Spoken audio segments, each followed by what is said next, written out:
Bonjour à tous et bienvenue sur ma chaîne YouTube. Nous allons parler aujourd'hui, comme convenu, de conflit ukraino-russe ou russo-occidental.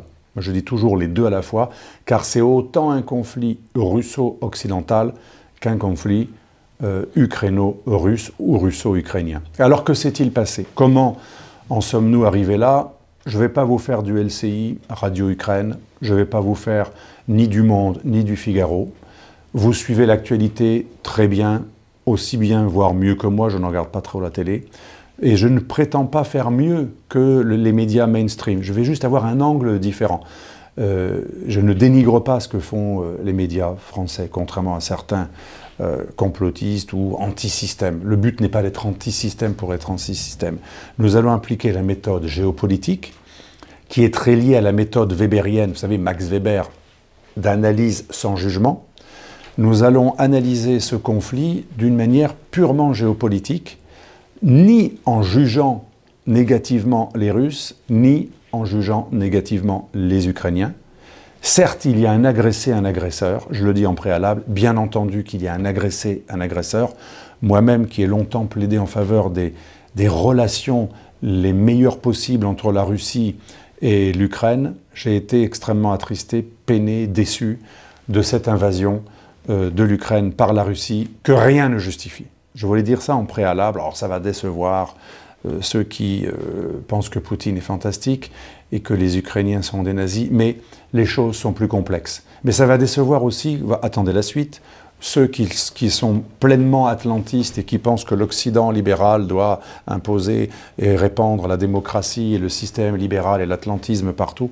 Les deux seront déçus puisque la géopolitique, elle est entre les deux. Elle n'a pas de préférence émotionnelle quand elle analyse un conflit. Après, on a nos préférences, bien sûr, et j'ai les miennes. Alors, ceci dit, que s'est-il passé? La guerre en Ukraine, nous dit-on, aurait commencé en février 2022. Non. D'autres nous disent, ça a commencé dès 2014. Eh bien, je dis non. Et d'autres disent que ça a commencé en 2008, lorsque l'OTAN a proposé des portes ouvertes à la Géorgie et à l'Ukraine pour que ces pays adhèrent à l'Alliance Atlantique. Eh bien non, ça a commencé encore avant. La crise en Ukraine et cette cristallisation de l'antagonisme entre la Russie et l'Occident, à travers le théâtre ukrainien, a commencé en réalité dès 2004-2005. 2004-2005, rappelons-nous, c'est une période qui arrive juste après la guerre en Irak 2003. Guerre en Irak 2003 qui a consisté à violer l'ordre international et le droit international pour agresser un pays souverain qui, contrairement à 1990, Saddam Hussein en 2003 n'avait pas envahi son voisin. Et c'était une guerre pour le pétrole et pour la pérennité du pétrole payé en dollars et pour les grandes compagnies anglo-saxonnes, masquées bien sûr par une idée de regime change, d'extension de la démocratie et de lutte contre les méchants, et bien sûr lutte contre les méchants pro-russes et surtout les méchants détenteurs d'armes de destruction de masse. On sait aujourd'hui qu'il s'agit d'un énorme mensonge que M. Tony Blair et George Bush fils eux-mêmes ont reconnu. Donc, quelques années plus tard, qu'est-ce qui se passe juste après 2003? Les fameuses révolutions de couleur. Les révolutions de couleur ont consisté pour les Occidentaux, Européens et bien sûr en première ligne américains, surtout les démocrates et les néoconservateurs, donc la tendance qu'on appelle dans la pensée de relations internationales américaines, les libéraux hégémoniques, ceux qui veulent une hégémonie libérale, c'est-à-dire qui pensent que le système occidental américain libéral-démocratique doit s'étendre et qu'on doit intervenir le plus possible. C'est la vision idéaliste des relations internationales, tendance offensive, qui s'oppose à la vision réaliste des relations internationales. Et en 2003, 2004, 2005, donc, c'est la période de l'unilatéralisme. Le monde occidental a comme patron, comme leader, les États-Unis, qui ont un moment, et on ne leur reproche pas, ils en ont profité, un moment magique d'unilatéralisme, c'est-à-dire qu'aucun autre pôle ne peut les défier. À l'époque, la Chine est en train de connaître une croissance, elle n'est pas encore assez forte pour dire non à l'Empire américain. La Russie est totalement affaiblie dans les années 90 jusqu'à l'arrivée de Poutine et même un peu au début de son arrivée, et donc aucun empire, et l'Inde n'est pas encore l'Inde qui a doublé en PIB la Grande-Bretagne, donc l'Amérique se permet le luxe de ne pas prendre en considération les besoins et les impératifs de sécurité de la Russie. Ça, c'est très important à comprendre. C'est lié à l'extension de l'OTAN, mais pas que, et surtout aux différents missiles et batteries antimissiles et bases américaines que les Américains projettent d'installer en Europe de l'Est, Pologne, Tchéquie, Slovaquie, Roumanie. À l'époque, donc on est entre 2003, 2004, 2005, 2006, 2007, donc juste avant l'arrivée de Barack Obama, la période de Bush fils, néoconservateur, interventionniste, pense que non seulement il faut étendre l'Ukraine jusqu'aux portes de la Russie, contrairement à ce qu'on nous dit, dès 1999, les États-Unis ont comme idée de faire entrer un jour la Géorgie et l'Ukraine dans la Russie, ce que la Russie n'a jamais accepté et elle a prévenu que c'était la ligne rouge. On a retrouvé récemment un rapport du fameux stratège Zbigniew Brzezinski, envoyé à la Maison-Blanche, qui préconisait une entrée de l'Ukraine dans l'OTAN le plus vite possible dès le début des années 2000. On voit bien que ce n'est pas la politique ouverte de 2008, Bucarest, qui a lancé cette idée. C'était une idée qui était déjà dans les cartons depuis très longtemps. Il y avait un plan d'extension de l'OTAN, et pas uniquement d'extension de l'OTAN, mais aussi de batteries antimissiles des États-Unis et des pays occidentaux et de l'OTAN, qui était tourné contre la Russie, mais officiellement tourné contre l'Iran, ce que les Russes n'ont jamais cru, à raison, puisque l'Iran n'a jamais menacé les pays d'Europe de l'Est et d'Europe orientale. Et il y avait un troisième problème, c'est l'installation aux portes de la Russie, ou tout près de la Russie, d'un modèle occidental qui allait provoquer une déstabilisation de la Russie par l'ingérence. Alors, on pourra me répondre, mais justement, c'est là que votre explication ne tient pas, ou plutôt on pourrait la retourner contre vous. Si la Russie n'aime pas la démocratie, c'est son problème. Nous, on n'a pas à arrêter de diffuser la démocratie. N'empêche qu'en géopolitique, on n'est pas là uniquement pour faire de l'émotionnel ou répandre ses propres valeurs. On doit accepter que le monde est divers. Et si on veut répandre la démocratie libérale en Arabie Saoudite ou en Égypte, on aura un gros problème avec le conservatisme islamique, qui font partie des valeurs fondamentales d'États arabo-musulmans qui sont à la fois nationalistes et islamiques. De même, en Chine ou en Russie, si l'on pense que nos valeurs universalistes, libérales, démocratiques doivent être répandues, y compris au moyen de l'ingérence, c'est tout de même faire aux Russes. Quoi qu'on pense de notre système, certes, on pense qu'il est supérieur, mais admettons que l'idée selon laquelle notre système est supérieur est une idée, et non pas une certitude. Pour moi, c'est une idée légitime, mais ce n'est qu'une idée. Il faut se mettre à la place des Russes, répandre la démocratie et un modèle libéral démocratique aux portes de la Russie. Ça veut dire en fait faire de l'ingérence, puisque l'Occident, depuis les années 2000, a voulu répandre aux portes de la Russie, mais aussi en Russie elle-même, le système libéral démocratique qui était destiné en fait à dominer toute l'Eurasie pour ensuite arriver aux portes de la Chine. Et donc ce modèle a constitué un danger. Donc triple danger, extension de l'OTAN, encerclement de la Russie, batteries antimissiles qui sont beaucoup plus précises dans la menace ou envisager des bases militaires non rotatives. Ça, c'est un casus belli pour les Russes. Et bien entendu, l'idée de répandre un modèle libéral démocratique occidental aux portes de la Russie, voire en Russie, puisque depuis des années, des ONG occidentales ont fait un travail d'ingénierie sociale dans tous les pays d'Europe de l'Est pour les occidentaliser, ce qui est légitime d'un point de vue occidental, mais pas du tout d'un point de vue pro-russe. Et bien sûr, l'idée d'étendre cette ingérence pan-démocratique à la Russie est une menace existentielle, presque autant que les missiles pour les Russes. Alors on me répondra, donc ça prouve que les Russes sont des horribles dictateurs qui ne supportent pas la démocratie. C'est une façon de voir les choses avec le jugement. D'un point de vue de la sociologie de Max Weber ou de la méthode géopolitique d'Yves Lacoste, on voit les choses autrement. Les valeurs des uns ne sont pas celles des autres. Et même si on pense que notre système est le même, John Mearsheimer, le plus grand théoricien des relations internationales dans l'école réaliste offensive, on appelle ça l'école réaliste offensive, explique que en géopolitique et en relations internationales, l'erreur fondamentale, c'est de croire que les valeurs qui nous paraissent les plus belles pour nous, croire que nous avons le droit de les imposer par la force ou par l'ingérence parce que ce sont des valeurs supérieures, c'est un cas de conflit. C'est exactement comme les islamistes sunnites qui pensent qu'ils doivent faire progresser le règne de l'islam jusqu'à avoir un califat mondial, puisque c'est la plus belle des valeurs, la valeur islamique, eh bien il faut la répandre dans le reste du monde. C'est la même erreur. L'Occident, finalement, ressemble au monde islamique, ou plutôt à l'islamisme politique prosélyte, puisque dans les deux cas, on a un système qui se voit comme le meilleur, et qui, puisqu'il est le meilleur, il a le droit d'avoir des rapports inégaux avec les autres. Qu'est-ce que j'appelle les rapports inégaux? Les États-Unis n'accepteraient jamais que le Canada fasse partie d'une alliance chinoise ou russe avec des bases militaires rotatives ou fixes, et bien sûr, encore moins avec des missiles et des batteries antimissiles.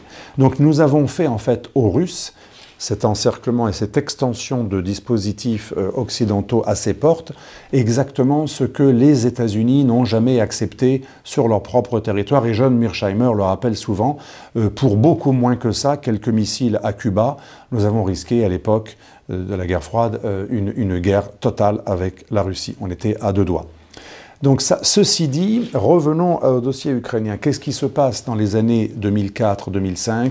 Changement de régime à Kiev et les Occidentaux, par beaucoup d'ingérences, par des ONG, mais aussi par des fondations américaines liées au pouvoir américain, Endowment for Democracy, Voice of America, l'association Canvas, liée à Gene Sharp et à la fondation Albert Einstein.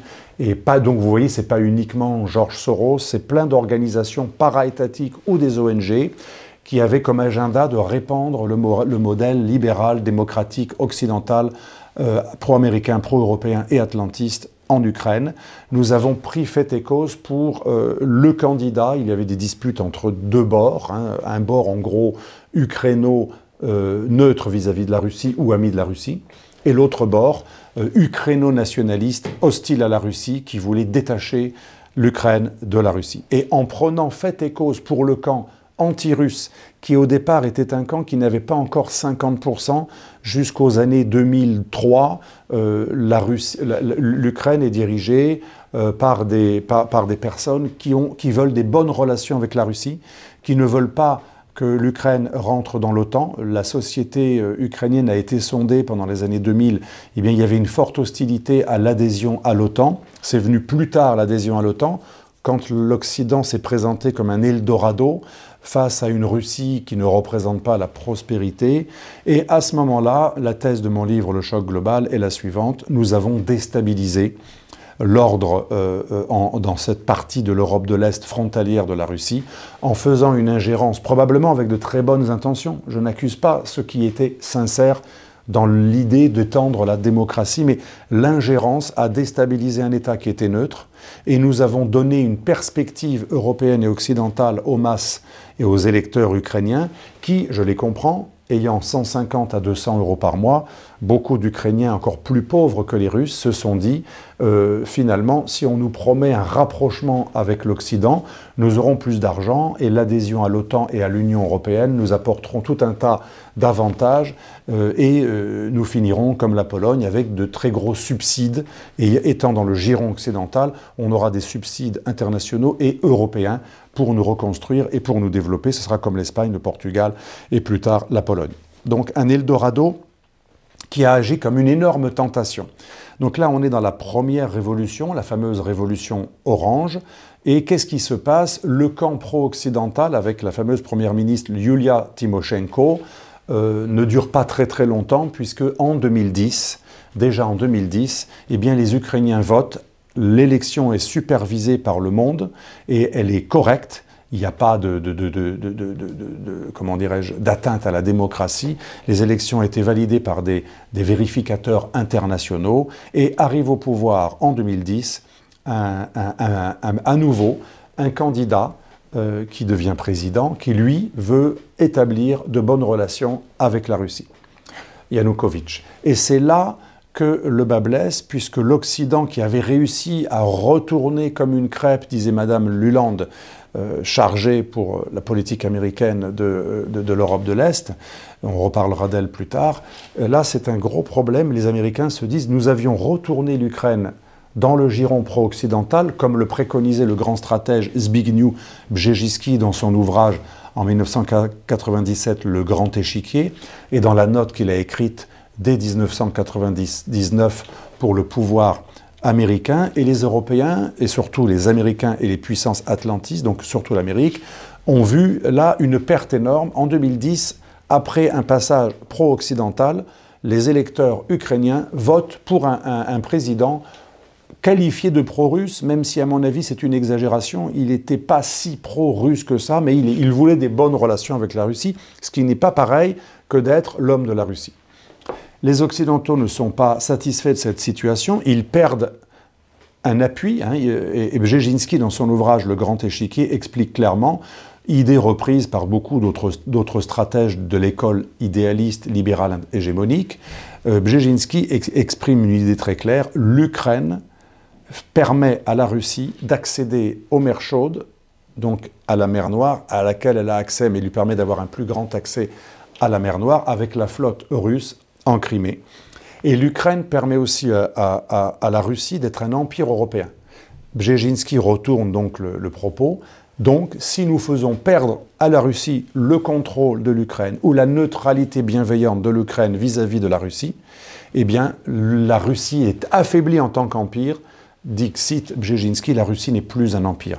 D'où le fait que dans la deuxième révolution qu'on va appeler l'Euromaïdan, l'Occident va énormément investir, autant voire plus que la première révolution, la fameuse révolution orange, avec les mêmes ONG, les mêmes organisations, Canvas, Kmara, etc. On a Pora, pardon. Donc Pora, c'était Pora, Kmara, Otpor, c'était des organisations en Serbie, en Géorgie, en Ukraine, qui étaient sponsorisées par des ONG américaines, elles-mêmes financées par des grands milliardaires. Et ces ONG ont utilisé une méthode qui est celle de Gene Sharp. Gene Sharp, c'est le président, un homme très intelligent, un ancien professeur d'Harvard, qui explique comment faire une révolution de manière pacifique, ce qu'il appelle les révolutions par action civile. Il a écrit un ouvrage de la démocratie, de la dictature à la démocratie, et c'est une méthode avec un kit, un mode d'emploi, qui permet de faire de l'ingénierie sociale, avec l'aide bien sûr souvent du département d'État et d'ONG moins privées et plus para-étatiques, toute une série d'ONG, si vous voulez, d'organisations proches du département d'État américain, ont fait de l'ingénierie sociale et ont utilisé des méthodes extrêmement sophistiquées avec beaucoup d'argent pour faire évoluer, si vous voulez, l'opinion publique, comme on dit dans les agences de public relations aux États-Unis. C'est la fabrique du consentement, comme je dis dans l'introduction à ma chaîne. La fabrique du consentement, c'est l'un des secrets du pouvoir. Et donc, pour la faire un peu plus courte, entre l'hiver 2013, la fin 2013, et l'hiver début 2014, il y a une révolution qui commence de manière douce, un peu comme celle de 2005, de la révolution orange, une seconde révolution qui commence de manière douce avec ces fameuses ONG et des jeunes qui manifestent assez pacifiquement, bon enfant, avec des drapeaux européens, des drapeaux ukrainiens et des slogans contre la corruption et contre le pouvoir, entre guillemets, pro-russe de Yanukovych. Cette révolution, au départ, est pacifique et elle tourne mal. Il y a un début de répression et des saboteurs. Apparemment, beaucoup d'enquêtes extrêmement sérieuses ont été réalisées depuis ces années. C'était tout de même 2014. On sait aujourd'hui que des snipers étaient postés sur les toits et tirés des deux côtés. On a donc des gens qui ont fait des opérations de sabotage. Et pour que ça s'envenime, sachant que l'extrême droite ukrainienne et les nationalistes ukrainiens les plus radicaux attendaient le moindre prétexte, un peu comme les Black Blocs pour saboter des gilets jaunes ou des manifestations pacifiques. Si vous voulez, les radicaux attendaient qu'il y ait un moindre dérapage. C'est peut-être eux qui étaient les fameux snipers, ou d'autres forces, certains disent peut-être de puissances étrangères. On le saura peut-être un jour, il y a des archives encore fermées. Ce que l'on sait, c'est que des saboteurs ont fait déraper cette manifestation pacifique de deux manières.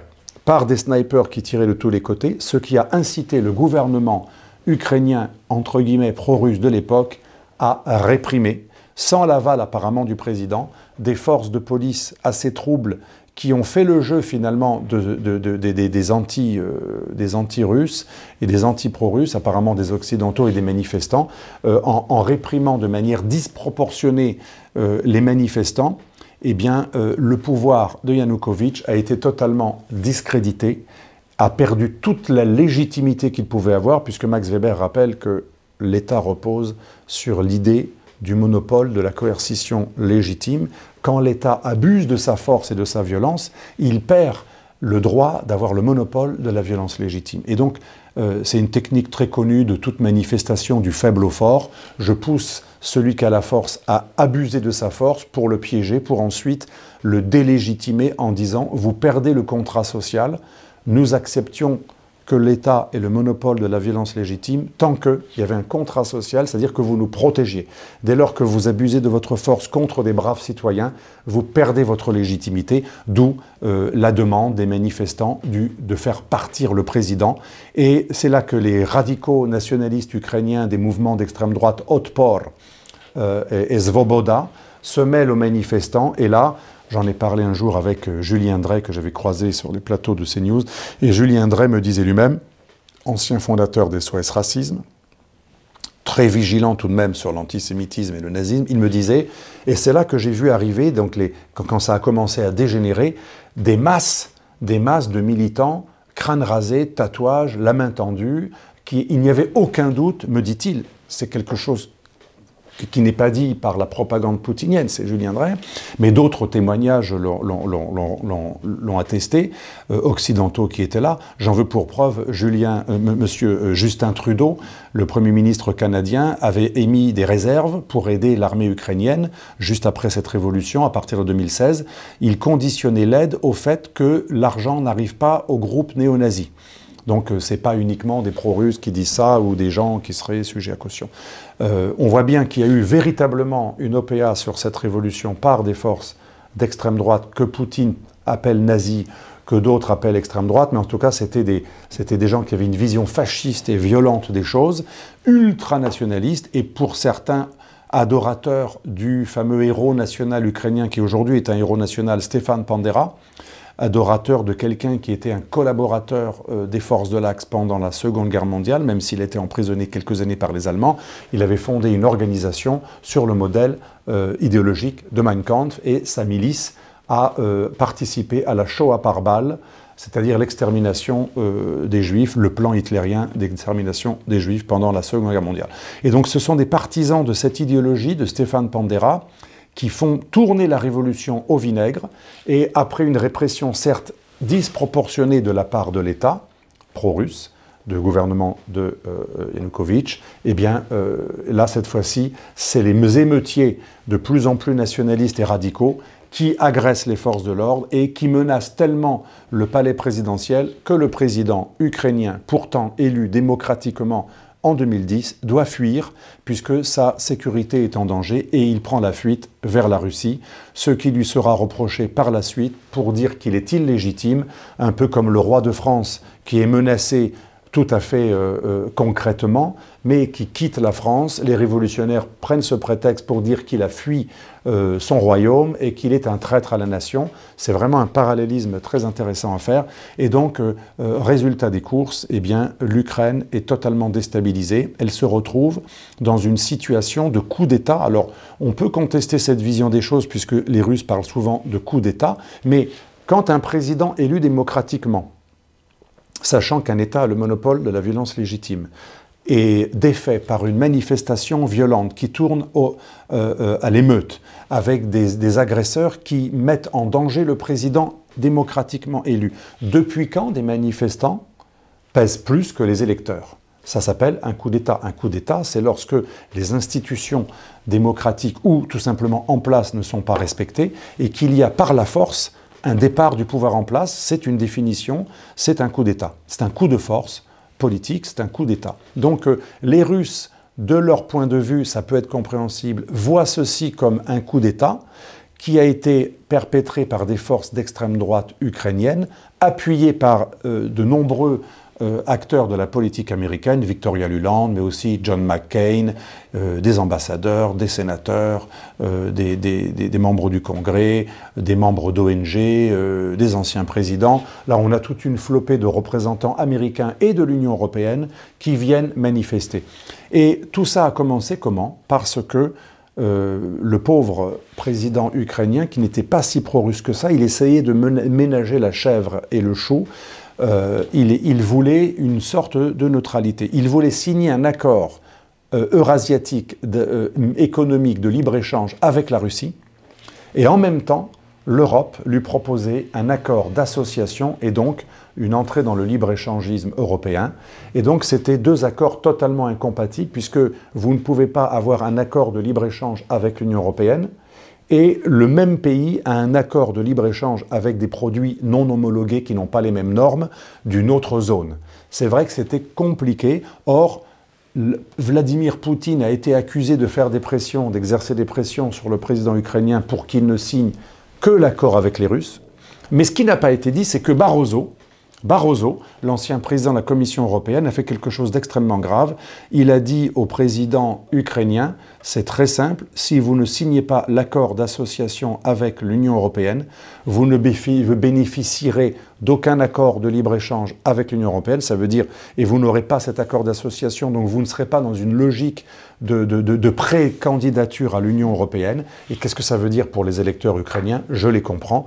Les électeurs ukrainiens, entre eux, à une zone d'association et de libre-échange avec la Russie et plein de pays ex-soviétiques, encore un peu soviètes, en Asie centrale et dans le Caucase, et de l'autre côté un accord d'association avec l'Union européenne qui peut devenir un jour une candidature à l'Union européenne, il n'y a pas photo, comme on dit communément, puisque l'Union européenne, c'est la prospérité pour les Ukrainiens, et bien entendu, l'accord avec la Russie, c'est soviétoïde, c'est la non-prospérité. À tort ou à raison, les jeunes Ukrainiens manifestants, très sincèrement, ont cru que leur président les avait trahis en refusant de signer un accord d'association avec l'Union européenne, un accord d'association essentiellement économique, alors qu'en réalité, c'est le chantage exercé par M. Barroso qui a exercé une ingérence extrêmement sismique. Barroso en disant « tu signes avec les Européens tout de suite » et aucun accord d'association avec la Russie. Ça a mis M. Yanukovych dans une situation extrêmement embarrassante. Et l'Ukraine, à l'époque, ce n'est pas uniquement des pressions antidémocratiques, ça c'est une vision très émotionnelle. L'Ukraine, à l'époque, est un pays qui est essentiellement lié économiquement et industriellement avec la Russie. Il n'y a aucune comparaison possible. Donc, et toute l'industrie ukrainienne se trouve dans la partie russophone, l'Est. C'est pour ça que les gens de l'Ouest, les nationalistes de l'Ouest ont intérêt à ce clash avec la Russie, puisque l'Ukraine telle qu'elle est, elle a une industrie dans la partie russophone liée à la Russie. Donc pour toute une série de raisons, mais parce que Barroso a dit que c'était l'un et pas l'autre, ça ne pouvait pas être les deux, il n'y a pas eu de possibilité, eh bien Yanukovych, ayant peur de rompre les relations avec la Russie, qui était tout de même beaucoup plus imbriquée économiquement avec son pays qu'avec l'Union européenne, Yanukovych n'a pas annulé l'accord d'association avec l'Union européenne, contrairement à ce que les ONG extrêmement présentes médiatiquement et l'Occident ont fait croire aux jeunes manifestants ukrainiens très sincères qui voulaient se rapprocher de l'Union européenne. En réalité, il n'y a pas eu d'annulation, mais de suspension. Yanukovych a voulu gagner du temps. Il était très embarrassé entre la Russie d'un côté et l'Occident de l'autre. Et la grande erreur de l'Occident, après celle de Barroso, des Américains et des Européens, a été de faire croire que leur président ukrainien voulait leur mal, il ne voulait pas la prospérité avec l'Union européenne, et il avait exprès, sur le diktat de Poutine, parce que ce serait un agent de Poutine, il aurait refusé un accord d'association avec l'Union européenne qui aurait amené la prospérité. Donc vous voyez, ce n'est pas uniquement l'extension de l'OTAN, il y a plusieurs paramètres. On a parlé de l'extension de l'OTAN, on y reviendra. Le projet d'installation de batteries antimissiles protégeant l'Europe de l'Est contre l'Iran, ça a été beaucoup plus problématique puisque ça annule toute la force conventionnelle et nucléaire russe. Quand on a des batteries antimissiles extrêmement perfectionnées à 5 minutes ou 3 minutes de son propre territoire, ça ne ferait pas plaisir ni aux Chinois ni aux Américains d'avoir des batteries antimissiles d'une force ennemie à la frontière américaine du Canada, bien entendu. Donc il y a plusieurs paramètres, comme vous le voyez. L'ingérence démocratique, l'accord d'association économique entre l'Union européenne et le rival, l'accord rival avec la Russie, l'histoire des missiles, l'extension de l'OTAN, le modèle que représenterait une Ukraine démocratisée, libérale, face à une Russie qui a un autre modèle. On peut le détester, ce modèle, le traiter d'antidémocratique, mais les relations internationales ne peuvent pas être fondées sur l'impératif de répandre chez les autres l'idée que nous croyons supérieure. Ça, c'est quelque chose qui génère des conflits. On l'a vu en Irak, on l'a vu en Libye, on l'a vu partout où nous avons voulu faire de l'ingénierie sociale pour retourner des régimes. Et en général, ça a fini avec des guerres. On l'a bien vu, ça ne marche pas. Donc, les Ukrainiens ont été pris entre deux feux. La prospérité qui les a attirés, c'est l'Union européenne. Ils ont choisi le camp européen. Et il est vrai, on ne peut pas nier, que depuis cette seconde révolution, l'Euromaïdan, depuis 2014, les Ukrainiens ont penché plus du côté pro-occidental que du côté pro-russe, alors que jusqu'en 2010, c'était 50-50 et les forces pro-russes avaient remporté les élections en 2010. Il est vrai que cet accord d'association que Yanukovych n'a pas voulu signer, on le lui a reproché, a été extrêmement négatif pour son image. Et là, on peut dire que l'Ukraine bascule dans le pro-occidentalisme. Et on connaît la suite. On connaît la suite. 2014, invasion de la Crimée par la Russie. Pourquoi? Parce que c'est mathématique, et je vais conclure là-dessus. Si l'Ukraine s'occidentalise, si l'Ukraine passe du côté occidental, par un coup d'État ou pas, peu importe comment on appelle cela. Pour les Russes, c'est un coup d'État. Pour les Occidentaux, c'est un légitime renversement d'un mouvement, d'un régime oppresseur. N'empêche que le fait qu'après Yanukovych arrive des dirigeants au départ par intérim, puis ensuite élus, Poroshenko, puis ensuite Zelensky, qui vont tous occidentaliser énormément. Alors avant Zelensky, c'était Poroshenko, mais en 2014, on était encore dans le premier pouvoir post-Maïdan, et cette Ukraine pro-occidentale fait peur aux Russes, non pas parce qu'elle peut attaquer les Russes, mais parce que les Russes se disent, si l'Ukraine devient pro-occidentale, elle adhérera à l'OTAN, ce qui lui a été proposé dès 2008, mais officieusement dès 1999 par les Américains. Donc la Russie perdra son accès principal au cœur de la mer Noire, la Crimée, là où il y a une base militaire navale russe extrêmement importante. Je ne dis pas que les Russes ont raison d'envahir la Crimée pour cela, mais c'était la réaction inévitable, cette occidentalisation de l'Ukraine, qui est le fruit d'une ingérence et d'une ingénierie sociale occidentale, a mathématiquement rendu presque nécessaire, pas de mon point de vue, je le regrette, mais du point de vue russe, une invasion de la Crimée par l'armée russe qui s'est fait de manière pacifique. On connaît la suite, accord de Minsk non appliqué, Hollande qui reconnaît quelques années plus tard qu'on a menti, Angela Merkel, qui reconnaît elle aussi que les accords de Minsk n'ont pas été signés de bonne foi par les Occidentaux qui ont fait exprès de ne pas les appliquer, c'était juste pour gagner du temps, et on a gagné du temps. L'administration Obama, comme l'administration Trump, ont surarmé les Ukrainiens. Les accords de Minsk qui ont été signés avec des dirigeants européens n'ont pas été appliqués et du coup, la suite est connue. Après 2014, bombardement massif des zones russophones pro-russes par Kiev, sécession des forces du Donbass et certes, par des forces russes déguisées en forces ukrainiennes.